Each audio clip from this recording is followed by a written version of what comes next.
Olá, pessoal da terceira série do ensino médio. Nós vamos começar aqui a nossa primeira aula do estudo de física.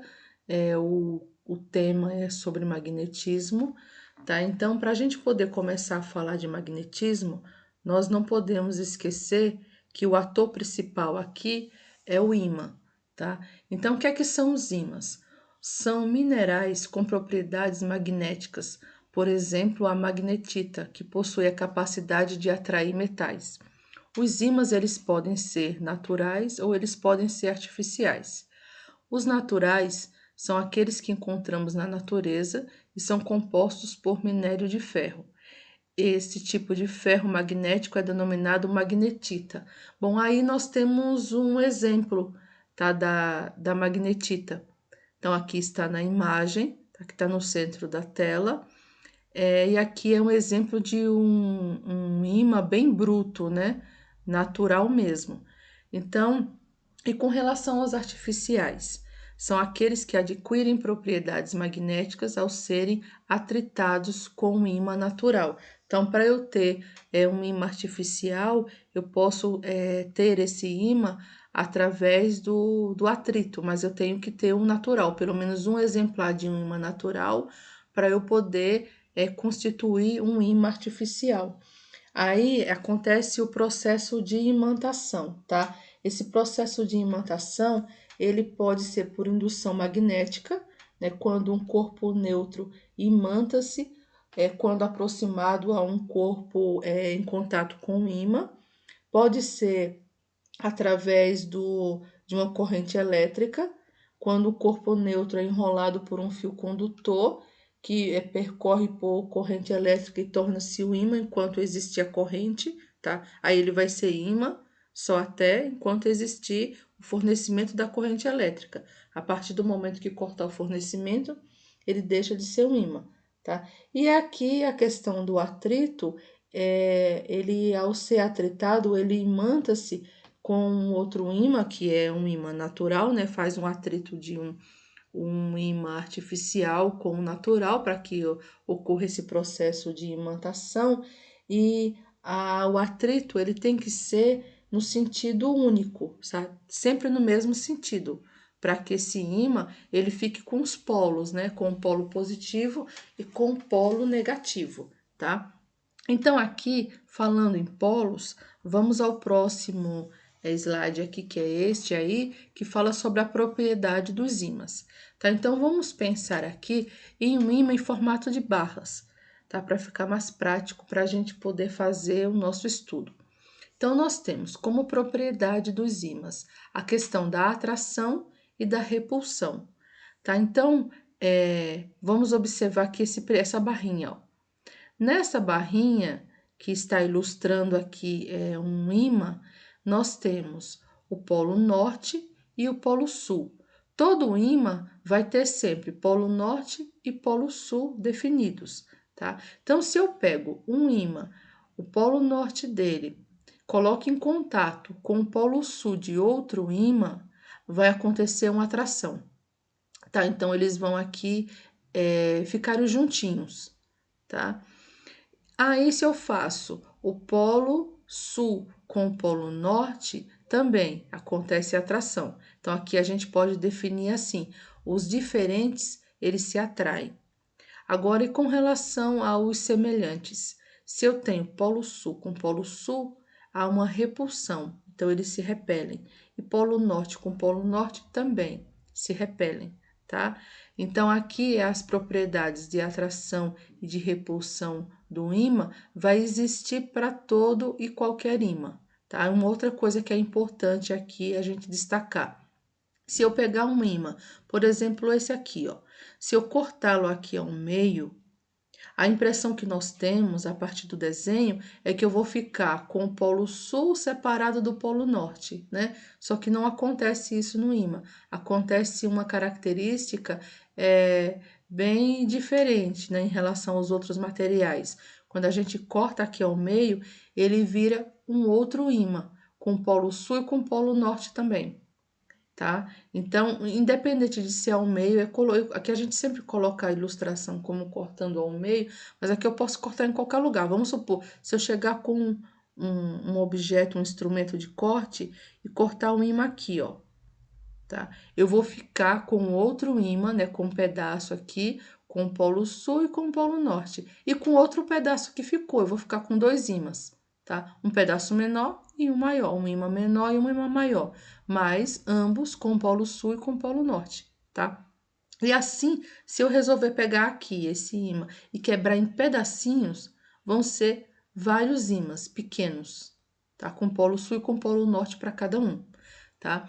Uma outra propriedade do ímã, né, a questão de atrair, ele atrai também elementos ferromagnéticos, tá? Então, ele atrai qualquer elemento que tenha composição ferro, aço, níquel ou cobalto, tá? Então, o ímã aí, se eu chegar ao campo magnético desse ímã, se aproximar de um objeto que seja ferromagnético, esse campo magnético vai atrair esse objeto, tá? E aí tem outros objetos aqui, outros elementos, né, que eles não atraem. Então, são elementos não ferromagnéticos. O alumínio, que é um metal, ele não é atraído pelo ímã, tá? O cobre, o chumbo, o ouro, a platina, o latão, tá? Então, são elementos não ferromagnéticos, ou seja, eles não são atraídos pelo ímã, tá? Bom, aí falando da questão de atração, vamos pensar aqui, ou vamos passar a ver a questão das linhas, né? As linhas do campo magnético, tá? Essas linhas do campo magnético, vamos primeiro observar aqui essa primeira imagem, tá? O que é que seria essa primeira imagem? Aqui seria um ímã, acima dele uma folha de sulfite, tá? E em cima da folha de sulfite foi jogado limalha de ferro. Essa limalha de ferro a gente pode pensar assim também, que também dá certo esse experimento, se a gente pegar a palha de aço, tá? E cortar em pedacinhos pequenininhos e colocar um ímã por baixo de uma folha de sulfite e jogar a limalha de aço sobre a folha. Daí a gente vai ver esse efeito aqui, tá? O que é que seria esse efeito? Aqui, onde a limalha de ferro está mais concentrada, e nesse outro ponto, seriam os polos do ímã, tá? Nos polos do ímã, o efeito de atração é maior, tá? Então, nós temos os polos, e aqui seria as linhas, tá? As linhas do campo magnético. Aí, se vocês observarem aí, lá no fundo da imagem, ó, não tem linha de campo magnético, tá? Porque ela vai, esse campo magnético vai até um determinado ponto. Aí depois ele já não abrange. Mesmo se eu tiver ali malha de ferro um pouco mais distante, ela simplesmente vai ficar lá, ela não vai ser atraída pelo o campo magnético aqui do ímã, tá? Bom, esse campo magnético, ele tem um sentido, tem uma direção, tá? Então, sempre vai vir do norte para o sul. Então, aqui o vetor, ó, o vetor que indica aqui a direção dele, sai do norte, tá? Para o sul, todos, em todas as linhas aqui do campo. Então, sempre nesse sentido, independente do tamanho do ímã, tá? Pequeno, grande, médio, independente da posição que ele vai estar, horizontal, vertical, tá? Sempre a linha vai sair do norte em direção ao sul, tá? Aí daí é representado por esses vetores.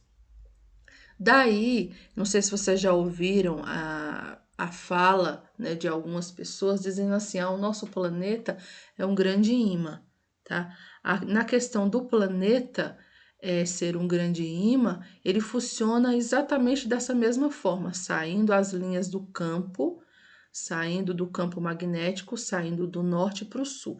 E aí vamos ver agora essa questão relacionada ao nosso planeta Terra, tá? O nosso planeta Terra, ele acaba sendo chamado de um grande ímã, por quê? Porque ele é composto assim, ó, tem a crosta terrestre, tem um manto, o núcleo externo e o núcleo interno, tá?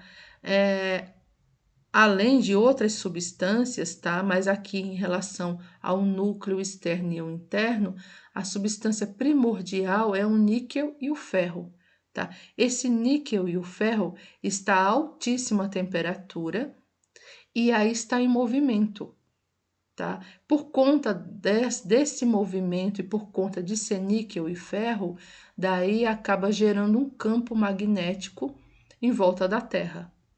Então, aqui, alguns estudos dizem que cerca de 90% do campo magnético terrestre, ele provém aqui, dessas camadas mais profundas e centrais, né, aqui da Terra, tá? Então, vamos ver como é que seria isso numa ilustração aqui, só que aqui a ilustração está no plano, né? Nós estamos vendo as linhas do campo magnético no plano. Então, nós temos, ó, a questão dos polos, né? Vamos ver a questão do polo geográfico e do polo magnético, tá? Então, nós temos o polo geográfico, aqui seria o polo norte da Terra, na parte de baixo, o polo sul geográfico, tá? Bom, aí nós temos a inclinação da Terra. Aí a Terra, como ela não é totalmente vertical, tá? Ela tem uma leve inclinação. Então, aqui é o eixo de inclinação e aqui na ilustração, continuação do eixo, tá? Lembrando que aqui é uma figura ilustrativa. Aí nós temos essas setas, essas duas setas, que está aqui acima e as duas setas abaixo, que representam um movimento de rotação. Tá? Aí, nessa questão de rotação, translação, a gente não vai estar destacando aqui no nosso vídeo, tá? Até porque a gente está falando mais sobre o magnetismo. Então, a gente vai falar mais aqui nessa imagem sobre a questão das linhas de indução, tá? E da questão dos polos, polo magnético e o polo geográfico. Então, nós temos, como eu já falei, polo norte geográfico, polo sul geográfico.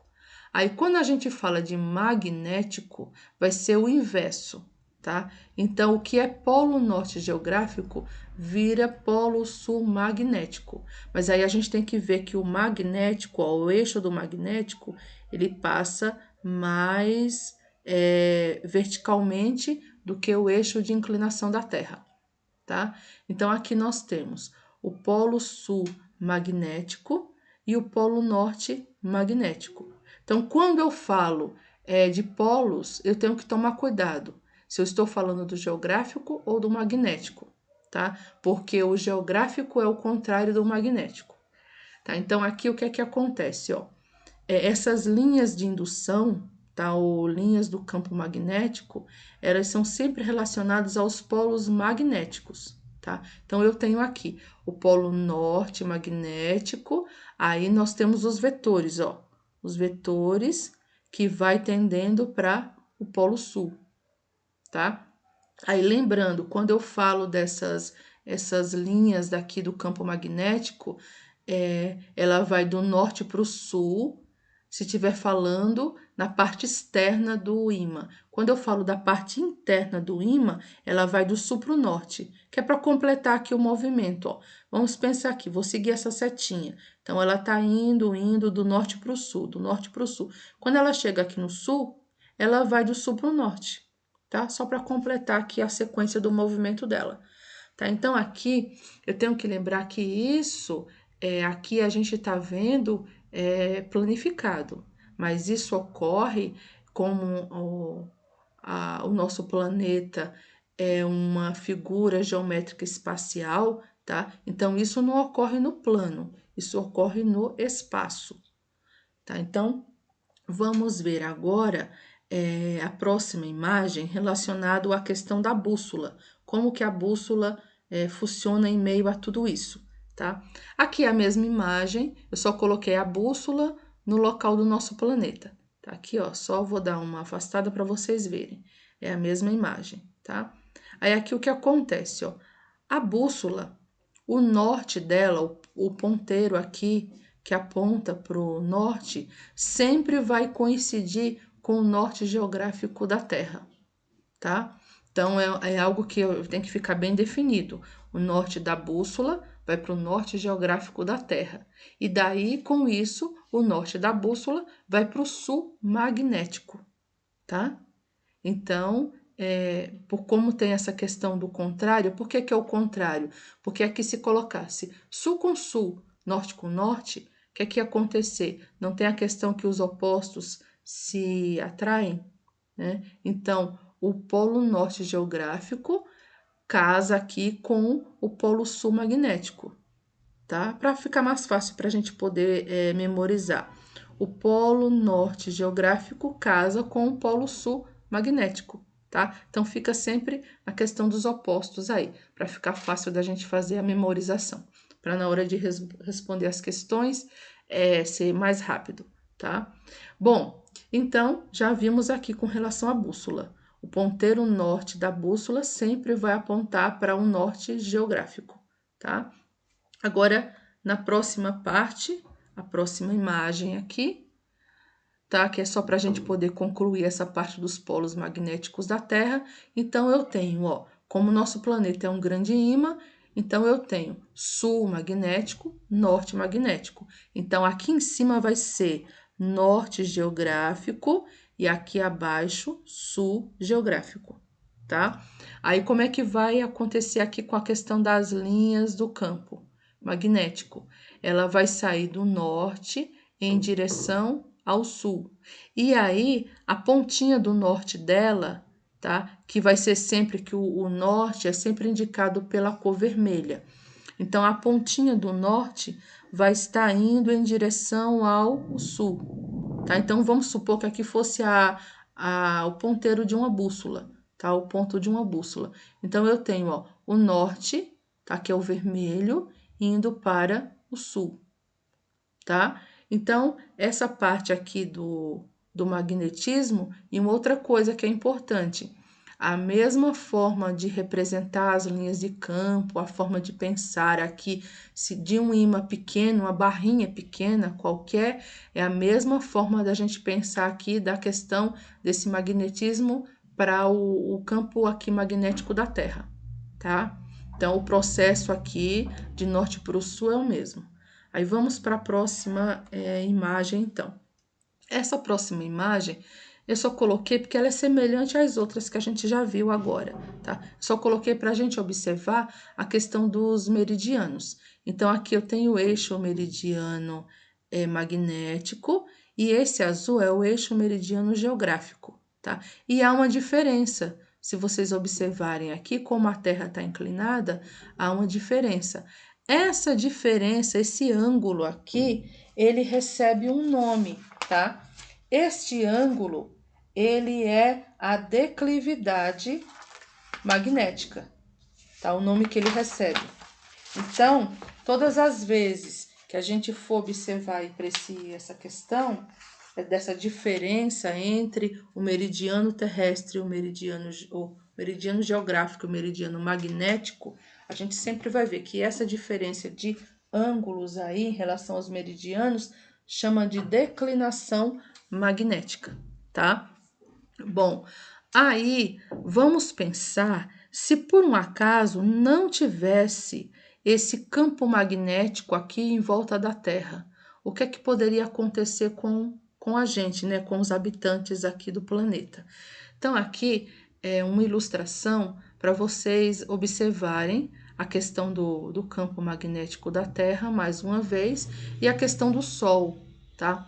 O Sol, ele elimina aqui para os planetas, e não é só a Terra que tem campo magnético, tá? E não é só esse fenômeno, não acontece só com a Terra, mas aqui a gente está vendo em específico o nosso planeta. Então, aqui ele elimina os chamados ventos solares, tá? Esses ventos solares, se não houvesse essa proteção, eles iriam passar aqui e daí ele iria acabar com a vida no nosso planeta por causa da temperatura, tá? Ele vem em altas temperaturas. Então, o que é que acontece? Quando esses ventos solares se aproximam aqui dessa camada protetora, né, esse envolto magnético que a Terra tem, ele acaba não passando, não entrando totalmente. É claro que algumas partículas até passam, mas na maioria não passa, há um bloqueio, tá? Então, esse campo magnético terrestre, para a gente, é o que salva a gente, né? De não ser aí eliminado por essa questão desses ventos solares, tá?